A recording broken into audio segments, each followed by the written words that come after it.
في نهاية القرن ال19 ظهر عالم إيطالي اسمه سيزار لامبروزو، والعالم ده قال نظرية عن سلوك المجرمين من أخطر النظريات اللي هتسمعها في حياتك، وبسببها ظهر واحد من أبشع متاحف العالم. العالم لامبروزو درس الأمراض العصبية واشتغل بعدها مدير لمصحة نفسية، وبعد الرحلة دي ابتدى فضوله يتجه لعالم الجريمة، وده خلاه ينضم كطبيب عسكري لمنظمة وطنية هدفها تصنيف المجرمين في سجون إيطاليا، ودي كانت الخطوة الأولى اللي بنى عليها نظريته المخيفة. وفي الفترة اللي من سنة 1878 لسنة 1894 قدر يعمل دراسات على عدد كبير جدا من المجرمين، وده خلاه يستنتج نظرية خطيرة، وهي نظرية اسمها الرجل المجرم، اللي قال فيها ان المجرم بيطلع مجرم بالوراثة، وانه مختارش مصيره بنفسه، وان جواه جينات عدوانية بيرجع اصلها للانسان البدائي المتوحش. وقال كمان ان اساس النظرية هو فحصه لجمجمة مجرم اسمه جازبي فايليلا. ومع كل الاستنتاجات الغريبة دي هيكون سهل جدا اننا نعرف المجرم من شكله، لانه غالبا هيكون عنده علامات تشوه في جسمه او اعضائه،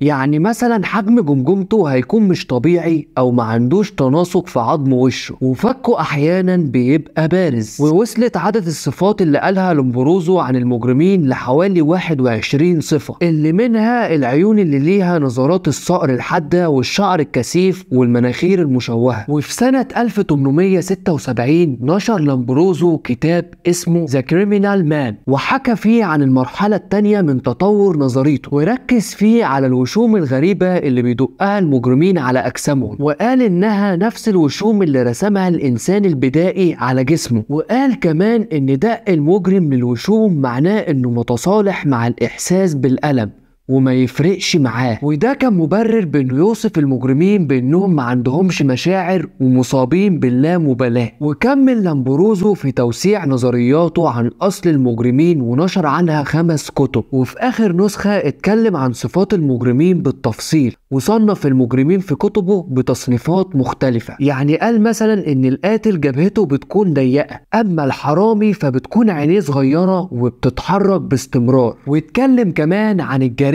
النسائية، وقال ان مفيش دليل جسماني نقدر نميز بيه النساء المجرمين، وان التفسير الوحيد لجرائمهم انه مجرد سلوك عدواني، وعن طريقة التعامل مع المجرمين كان معارض لعقوبة الاعدام، وشايف ان الحل هو اعادة تأهيل المجرم، لكن لو كان سلوكه الاجرامي عنيف وصعب السيطرة عليه فلازم يتخلصوا منه. ومن بداية اعلان لامبروزو عن نظرياته بدأت تنتشر بالتدريج في امريكا واوروبا، وده خلى كتير من علماء الاجتماع ينتقدوه بحجة ان الجرائم اسبابها الحقيقية الجهل والتعليم، وملهاش اي علاقة بشكل المجرم او جيناته، وان النظرية كلها مبنية على اساس علم الفراسة اللي بيصنف الشخص على حسب شكله. وقالوا كمان انه ما درسش الانسان البدائي بشكل كويس ولا عارف شكله الحقيقي عشان ينسب المجرمين لجيناته، وانه من دراسة حالات فردية عمم النتائج على كل المجرمين في العالم. وبرغم كل الانتقادات سيزار لامبروزو كان ليه دور كبير جدا في تطوير علم الجريمة، ونظرياته كانت اول دراسة تستخدم المنهج العلمي في تفسير اسباب الجرائم، وده كان السبب في ان هم يلقبوه بعد كده بأبو علم الاجرام. وقدر لامبروزو خلال سنين تجاربه يفحص حوالي 383 جمجمة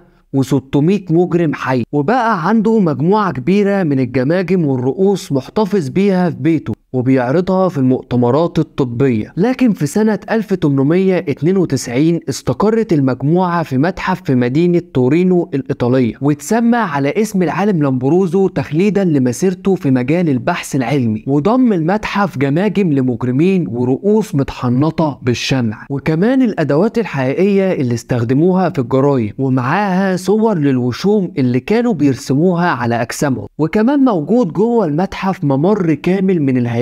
العظمية. وفي سنة 1909 مات العالم لامبروزو بذبحة صدرية واتقفل المتحف، وكان آخر حاجة قالها في كتابه الأخير إنه عاش حياته كلها مؤمن بقدرة التاريخ على تفسير الظواهر الإجرامية، وعلشان تكون نهايته غير مألوفة زي حياته كانت وصيته إن راسه تتحفظ وتتعرض في المتحف. ويمر قرن كامل وفي سنة 2009 بالتحديد بتفتح إيطاليا المتحف تاني، ويفضل المتحف لحد دلوقتي دلوقتي مزار سياحي وشاهد على واحدة من أغرب النظريات في علم الإجرام،